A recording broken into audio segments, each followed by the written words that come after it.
Dans le noir, plongé dans l'horreur.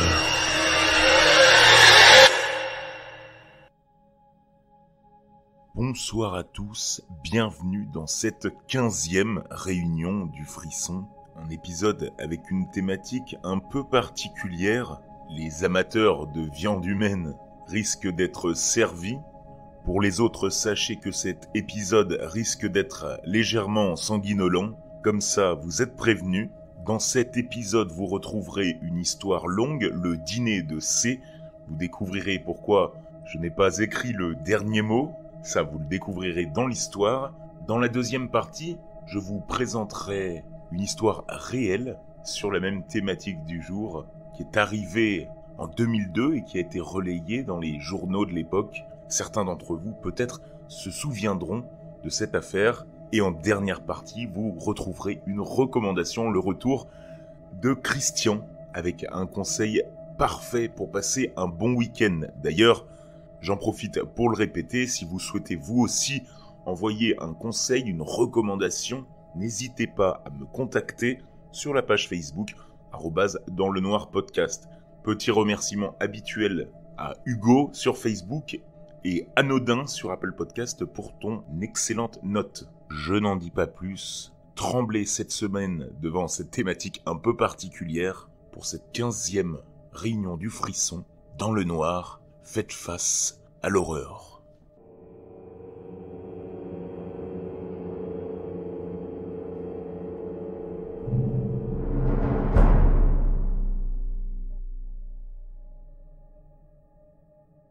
Ça s'est passé il y a quelques années, je devais avoir dans la trentaine. J'avais un film préféré, je suis sûr que vous le connaissez. C'est Le Dîner de cons. J'étais vraiment fasciné par ce film. Si vous ne le connaissez pas, allez le voir. L'histoire est assez simple. Chaque mercredi, un dîner de cons est organisé. Chaque membre amène avec lui un con intarissable sur un sujet précis qu'il a déniché au hasard. Ensuite, les organisateurs se moquent des cons toute la soirée sans que ces derniers ne s'en rendent compte. À l'issue de ce repas, on choisit le champion. Bref, j'avais revu le film au moins 15 fois, si bien qu'une idée m'était venue en tête. Il fallait absolument que je participe à un de ces dîners, en vrai. En tant que membre, bien sûr, pas en tant que con.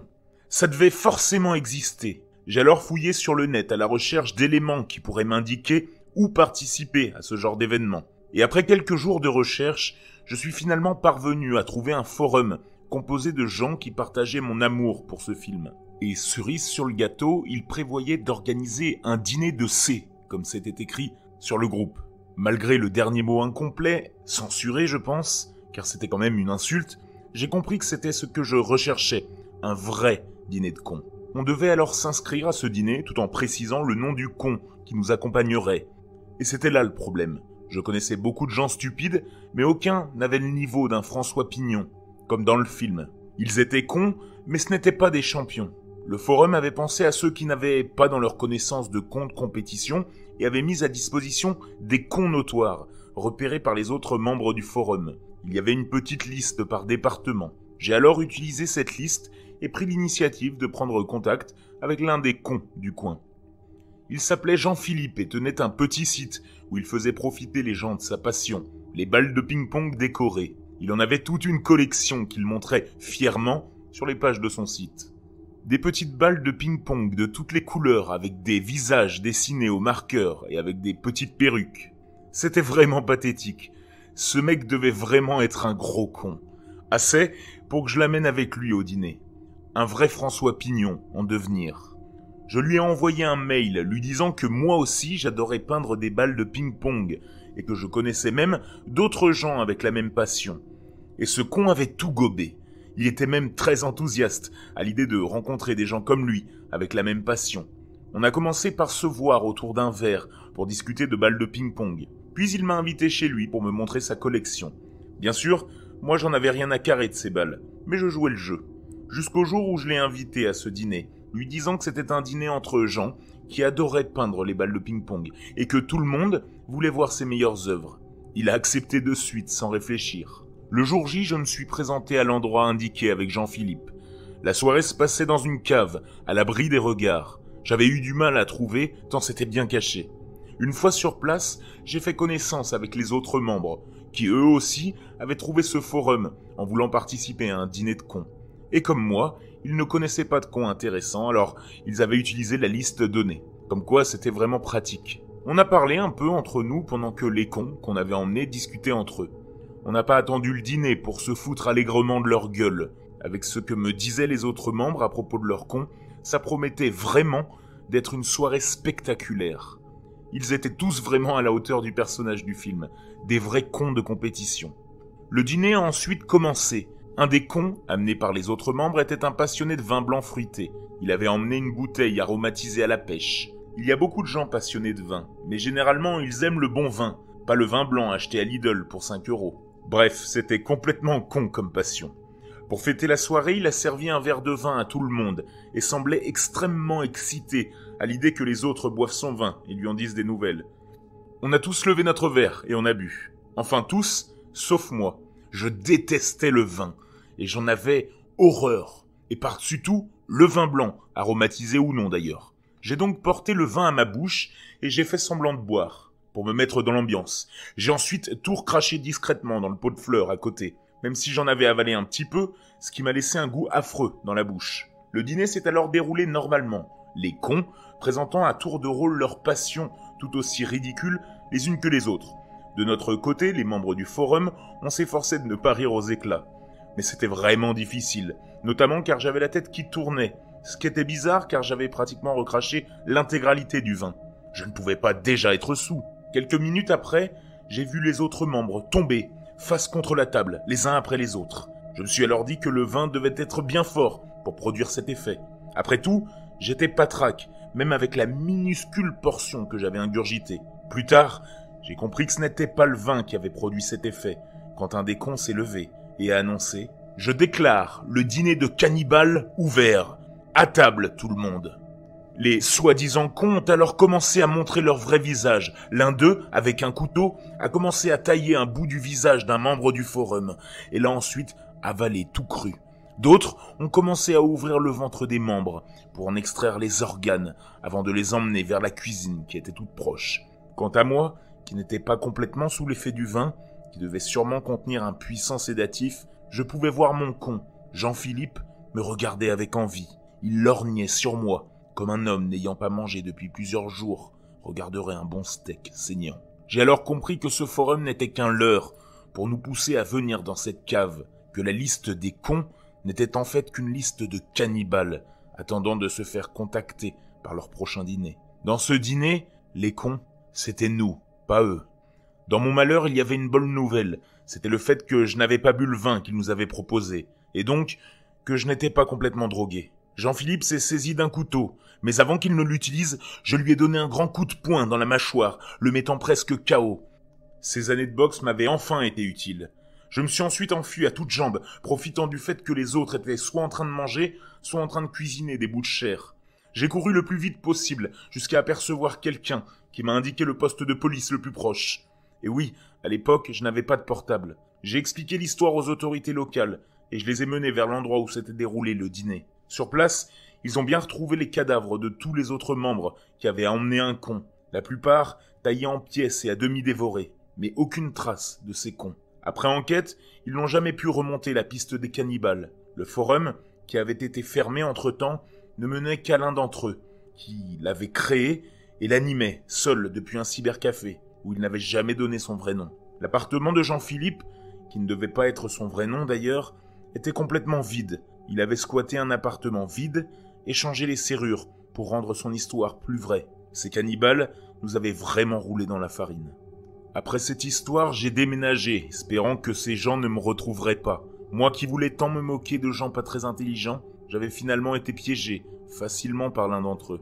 J'avais vraiment été con. Si un jour, je me fais inviter à un dîner par l'un de mes amis, je ne serais pas surpris.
pour rester dans la thématique cannibale, aujourd'hui je vais bousculer un petit peu le format, et au lieu de vous livrer un témoignage paranormal, je vais vous évoquer une histoire que j'avais lue quand j'étais plus jeune, et vous trouverez la source en description, une histoire de cannibalisme qui s'est produit au début des années 2000 et qui est juste incroyable. Elle est assez similaire à l'histoire que vous venez d'écouter.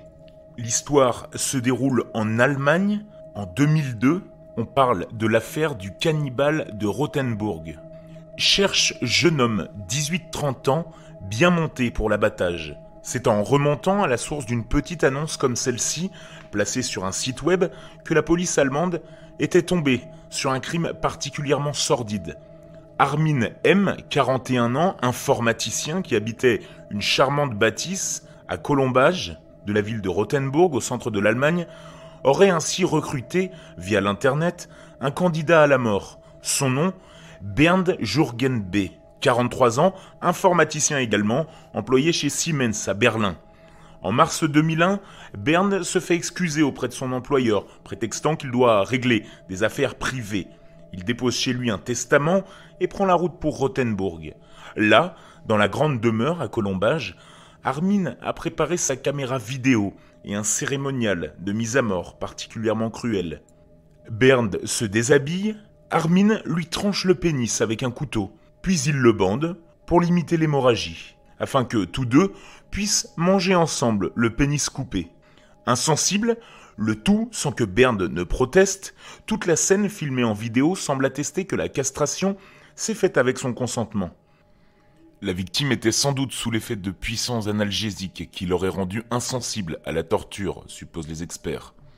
Après cette collation prise en commun, Armin achève Bernd à coups d'entaille dans la gorge, découpe son corps en morceaux, placés dans son congélateur pour les manger plus tard.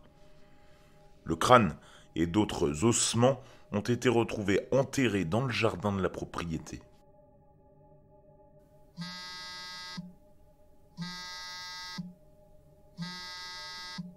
Bonjour à tous. Aujourd'hui, ma recommandation portera sur le film Emprise, ou Frailty en VO, du regretté Bill Paxton, qui passe pour la première fois derrière la caméra et nous sort un petit bijou de derrière les fagots. Injustement méconnu, ce thriller surnaturel mérite franchement une réhabilitation tant il est réussi. Il n'est pas facile de résumer l'histoire sans dévoiler quelques surprises, très appréciables, donc je vais faire court. Emprise parle d'un père qui prétend avoir été investi d'une mission divine en étant chargé de détruire des démons supposément infiltrés dans des hommes et des femmes lambda. Il tentera de convaincre ces deux garçons du bien fondé de sa tâche, en les emmenant avec lui sur les lieux de ses actions. L'un de ses fils croit dur comme fer à son histoire, tandis que l'autre pense que son père a tout simplement pété une durite et s'est transformé en meurtrier psychopathe. Pour découvrir le fin mot de l'histoire, il vous faudra vérifier par vous-même. Le scénario est bourré de rebondissements et les interprètes, adultes comme enfants, sont tous au diapason. Il est à noter qu'Emprise se déroule sur deux époques, l'une avec les enfants pendant leur adolescence et l'autre avec leur version adulte. On y croise plusieurs acteurs confirmés, comme Bill Paxton lui-même, qui joue le rôle du père. Pour ceux qui ne le connaîtraient pas, il s'agit d'un des deux seuls acteurs à avoir affronté un Terminator, un Alien et un Predator. Des combats où il finira 3 fois deuxième, à l'instar de son collègue Lance Henriksen. Paxton était un des acteurs fétiches de James Cameron. Il est entre autres le capitaine du bateau qui cherche à retrouver le cœur de l'océan dans Titanic. On peut aussi apercevoir Matthew McConaughey, qu'on ne présente plus, et Powers Booth, le bad guy de Mort Subite avec Van Damme et le flic de Rapid Fire avec Brandon Lee. Je crois aussi pouvoir affirmer que le film est facilement trouvable sur les sites de vente en ligne les plus connus et à des prix très abordables en occasion. Et sincèrement, si vous aimez les thrillers fantastiques à l'ambiance un peu dark, vous serez ravis de vous être lancé dans ce Emprise. Sur ce, bon week-end à tous et au revoir.